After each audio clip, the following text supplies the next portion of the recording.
Okay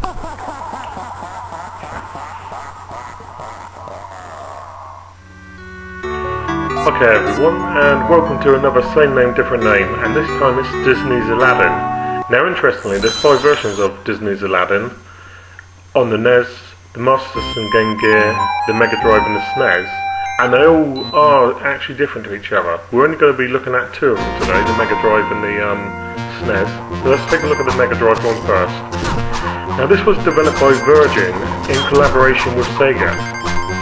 And it's noticeable because it's developed by lots of people who went on to make Shiny, who are best known for Earthworm Jim. And in a way you can see that with the visuals because the animation is super slick. It's gorgeous basically.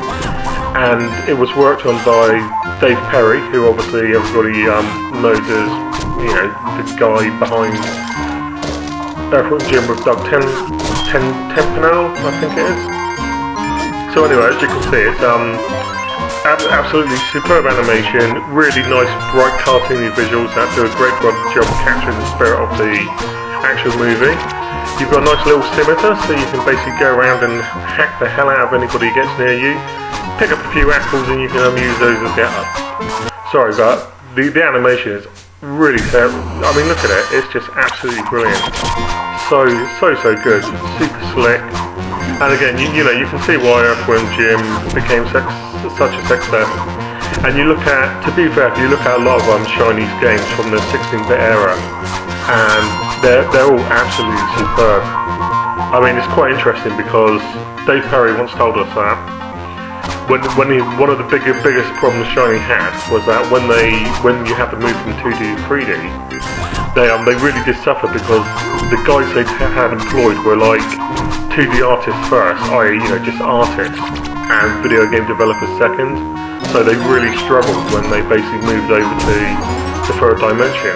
But on the other hand, you know, their background and animation just allowed them to make some stupendous looking games, and Aladdin is easily one of the best of them. I always remember back in the day when the film was out, it was at Tower Park, and they had about 4 or 5 Sega Mega Drive consoles all like lined up next to each other, just playing this, and you'd be on there after like coming out of the cinema, and just whacking around with it. Really good fun. So obviously this is a little guy here that sells you stuff, should you have enough little coins.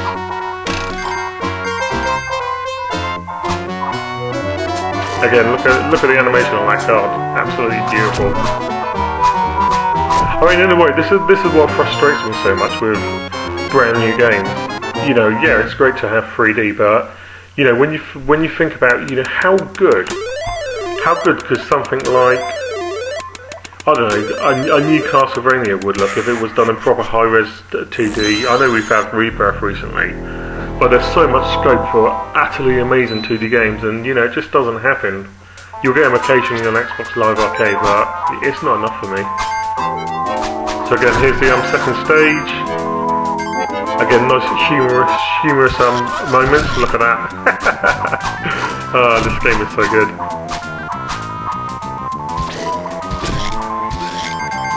And it's quite interesting actually, because it was actually Aladdin why this feature came into being, because I was hanging around on NTSC UK, which is a great forum, and they were basically discussing, you know, basically, I can't remember if it was an argument about Western games being better than Japanese games, or vice versa, and I think Aladdin came up because, interestingly, while the UK version is done by British developers, the SNES one is by Capcom.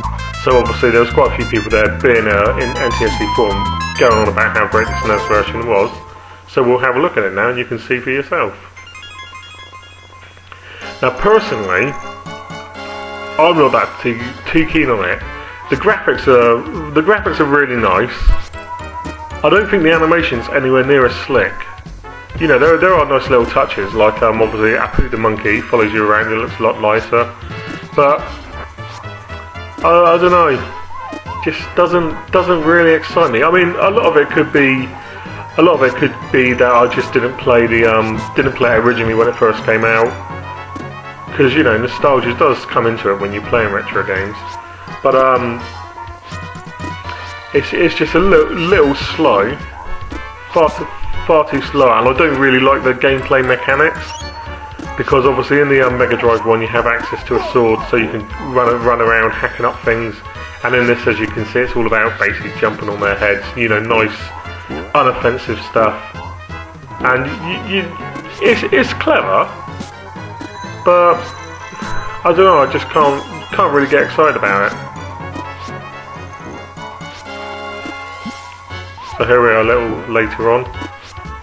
It's pretty hard as well. It's certainly a lot tougher than the Mega Drive version, although that's by no means a complaint. And but again, I don't really like the speed of it. Sure, you've got a run button, and there's some nice levels later. You've got like a flying carpet chase that you go on. But I actually prefer the Mega Drive one, and I'm probably. A lot of people probably disagree with me here, but yeah, it's just personal choice, and it was more just to show you the two games so you could basically see them side by side.